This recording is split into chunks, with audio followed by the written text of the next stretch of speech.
Today, we will see that the blackout of Asian businesses around the country is hurting Asian businesses, and hear from foundational Black Americans speaking on the importance of continuing to make this a lifestyle of supporting Black businesses. Check it out. I have been hearing Asians on here popping their shit about what they offer in the Black community, and I want to give y'all something to rest on. The services that y'all offer is not essential. Hair, nails, that isn't an elective. Even y'all's takeout for those who choose to eat it. That is not mandatory. That is not an essential for us to live.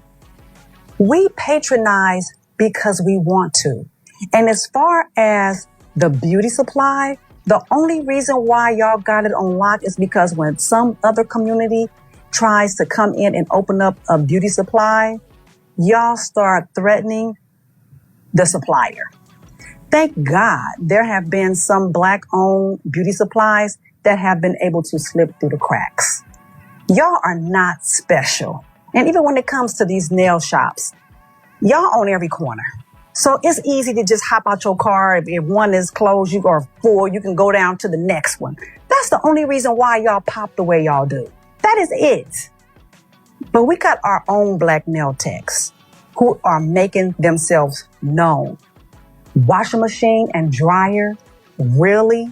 Most of us that own a house, we have that. If those who live in an apartment, most of those apartment buildings, 9 times out of 10 have a washer and dryer on the property. Gas stations, liquor stores, Northern California, baby, especially in Central Valley, the Indians got that on lock. So I don't know where all this arrogance has come from. Y'all got it twisted. You need to watch what come out of your mouth. Y'all are not essential.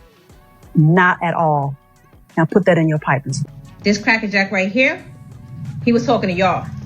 He wasn't talking to me. He wasn't talking to me either. When you need to wash your clothes, Black owned. When you need to wipe your ass, Black owned. When you need to throw your shit away, Black owned. This is Freedom Paper Company. You need a purse, Black owned. You need some candles, Black owned. Black owned. Refresh your scalp oil, Black owned. Black owned. Body oil, Black owned. Jewelry, Black owned. Room spray, Black owned. Wash your ass again, Black owned. Body butter, Black owned. Deodorant, Black owned. Soap, Black owned.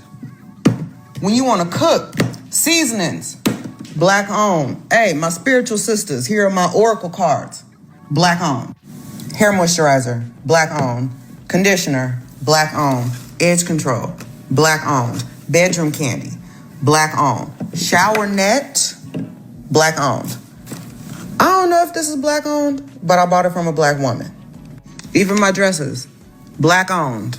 Black owned. Baby, listen, why did I get racially profiled at a Black-owned beauty supply store in Fort Washington, Maryland? But before I went inside, baby, the first thing I noticed is that her shop was right next to a nail salon, which was what? Empty. Empty, honey. Nobody in there. And on the other side of her shop, Top China, a takeout shop, baby. The owner was outside pacing left and right, wondering where in the world was the customers? I see y'all are taking this boycott seriously. So back to this Black-owned BS's beauty supply store, baby, where I got profiled. In the best possible way, honey. I've never walked into a beauty supply store where the owner, let me say that one more time, the owner asked me what I needed and walked me right to the products that were best for my 4C low porosity hair, honey. She gave me the whole rundown of her own hair care routine, baby, and made sure that I brought the right stuff. And make sure when you do your hair routine that you are doing the shampoo, a moisturizing conditioner, and always follow with the leave-in. Yes. If you're a natural hair girly, you want to do your leave-in before you start any styling. And she had an entire section dedicated to just a Black-owned brands, baby. Oh, I loved it. I was only in Maryland for a bit, baby. I will be back, baby. This was the best customer service experience that I've ever received at a beauty supply store. Shout out to MVS in Fort Washington, Maryland, honey. Tag your favorite Black-owned nail salon shop or beauty supply store in the...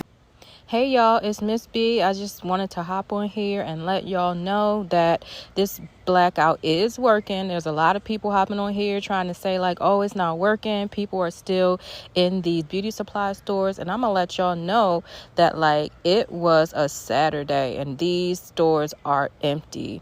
I went to this store. It's usually jam-packed on a Saturday, and I saw 0 people, y'all. 0 people. So I just wanted to say to my people, y'all keep up the good work.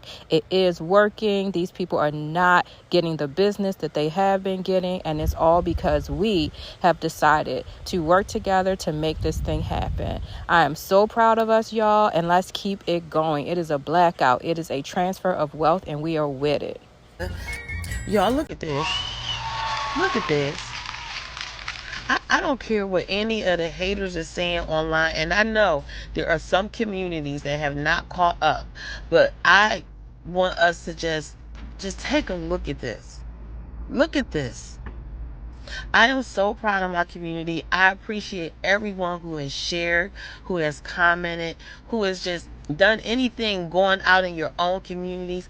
A sister I met in these comments of one of the videos had a great idea. Why don't we use flyers? That way we can get the word out and we don't have to be maybe so invasive. I don't know. There's so many ways that we can use our superpowers. If you have any ideas, leave them in the comments. Let's start a community.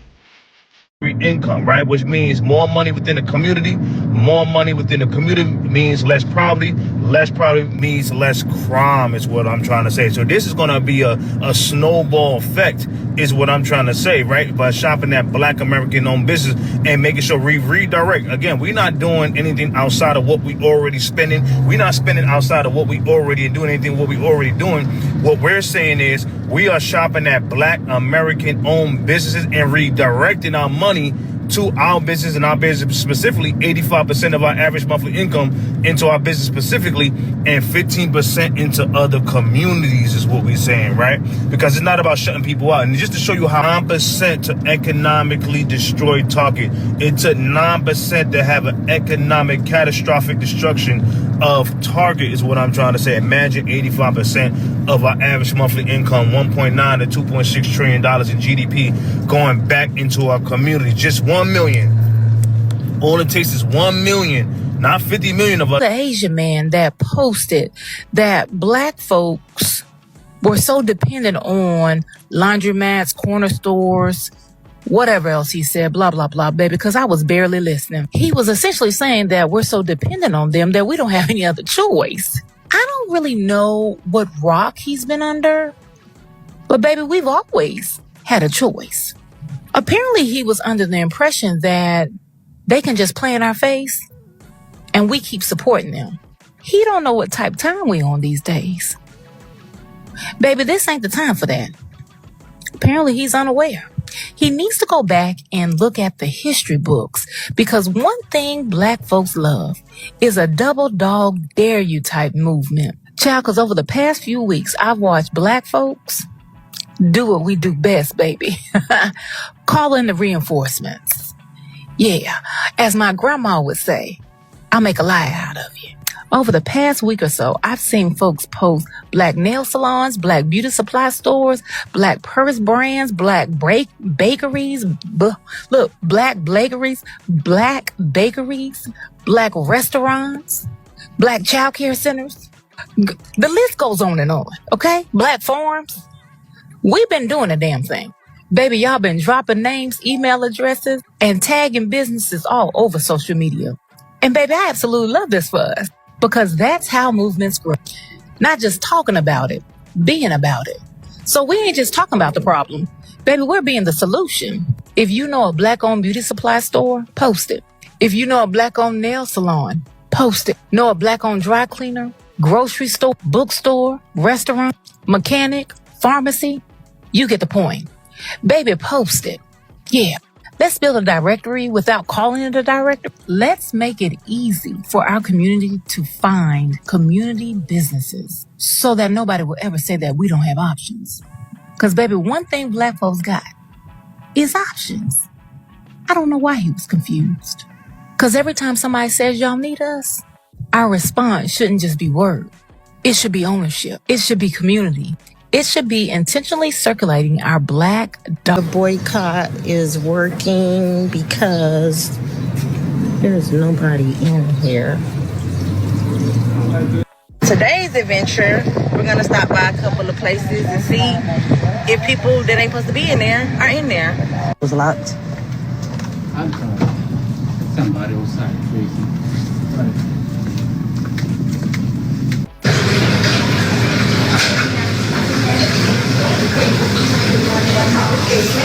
Don't know how true this is, but I heard the boycott been doing so well. A mixed Asian and black woman got on here laughing because her cousins called and said their businesses might be failing if this continues.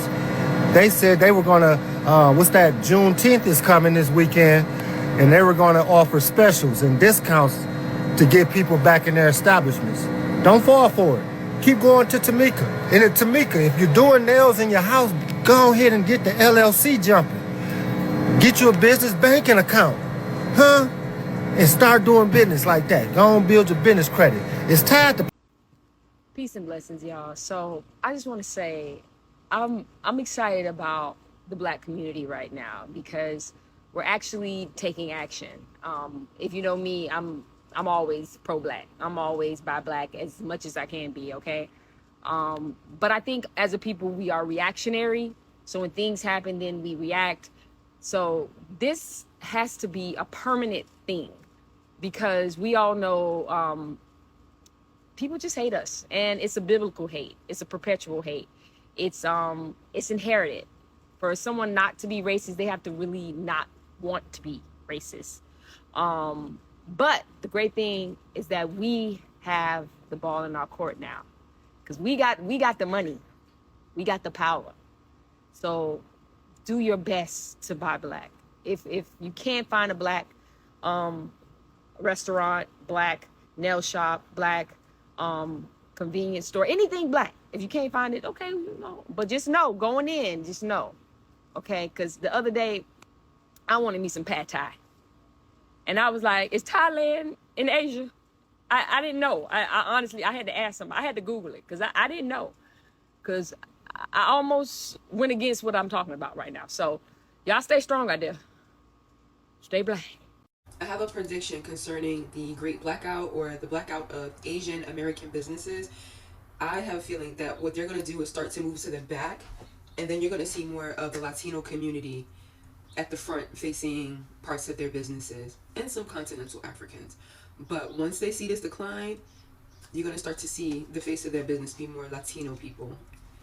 So I made some videos earlier this week regarding the Black community boycotting, or I guess more appropriately, the blackout of Asian businesses, right? And I will say some of the responses I've gotten from Asian people have been hella weird. So let's talk about it. First of all, let me say this. If you are a palm-colored person, sorry, I had to get my coffee. What was I saying? Any of you palm-colored people, I don't know if it wasn't obvious, you actually have no seat at the table for this conversation. So I'm gonna need you to jump, especially if you bitches wanna form your mouth to say that I'm somehow being anti-Asian. No, bitch, if you don't come over here and suck my entire dick. Anyways, let's address some of the comments that I've gotten. Because here's the thing, you guys, 99% of the comments have been like amazing and really supportive and great, and I appreciate that. But y'all know how it is, you focus on that 1%. And I'm trying this thing now where I don't just assume that all of those comments are gonna be trolls because I don't want to like miss actual valid constructive feedback because I just wrote someone off as a troll, you know what I mean? So let's talk about some of these. First, there's this person that's commented multiple times. You're calling for a boycott of South Asian businesses. You don't realize that there are some people that are half Black, half South Asian that have businesses. So you're calling for a boycott of their businesses. You're being anti-Black. Bitch, did you watch my video? That had to be a troll. That had to be a troll, right? If you look at all of my other videos, because this person's comments on my other videos, you can see that I'm not one of those accounts that's like constantly calling out racism and hatred and all those things. And no offense to those accounts, bitch. I think accounts that are consistently educating our own people, those are amazing accounts. Do you know what I mean? Like one of my besties on here, y'all know Ariana Merchant. I fucking ride for her. She is constantly holding our people accountable and educating. That just takes so much out of someone. Like I have so much respect for her. That's just not what I do. Like when I tell y'all, people like Ariana are the ones that deserve a platform. Bitches like me, I'm literally just out here walking around drinking my coffee every day, obsessing over some trivial ass shit, drinking 20 ass smoothies when I'm in LA. Fuck me.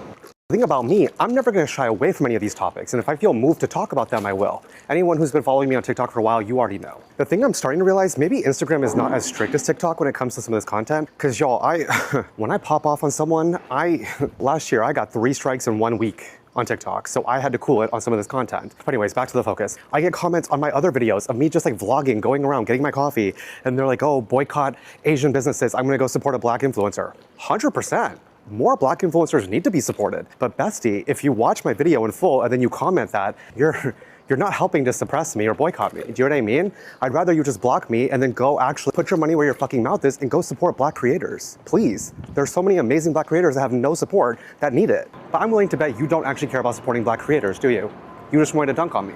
So address me directly and keep them out of your fucking mouth. And then lastly, let me address this. There are some black people from this entire conversation that are saying, I will fuck with Asian businesses that fuck with me. I will support an Asian business if they are nice to me. Great, I love that, thank you, I appreciate that. But there are also black people that are saying, I will never support any Asian business again based on their history. I will only support black owned. I have no problem with that. I don't know if people think that that's something that I should be denouncing. No, bitch, the whole point of this is leave black people alone.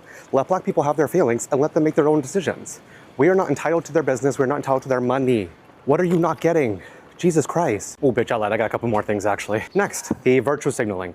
Fair. I'm the morality police. I'm just doing this for engagement. That is your opinion. That is your feeling. I can't really argue against your feeling. Feel how you want. Here's the thing. I'm gonna piss off a bunch of my haters when I say this.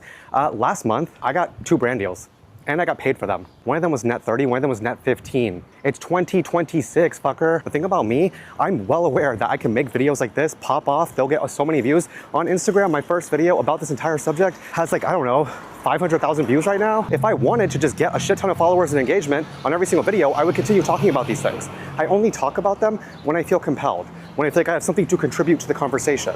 I'm not just gonna go spit out the same thing everyone else is saying just for what, the views? Now let's acknowledge the fucking privilege in that alone. Do you see me, bitch? Do you hear me? Clearly, so much of who I am, my personality, the music I listen to, the shows I watch, so much of that is influenced by the black community. That is not something I can deny, nor would I want to. I may not be a business owner that takes money from the black community, but I've been influenced plenty. And quite literally, it's not that difficult to give credit where credit is due. If you value conversation that go deeper than headlines, hit that like button, subscribe if you haven't already, turn on your notifications so you never miss future discussions.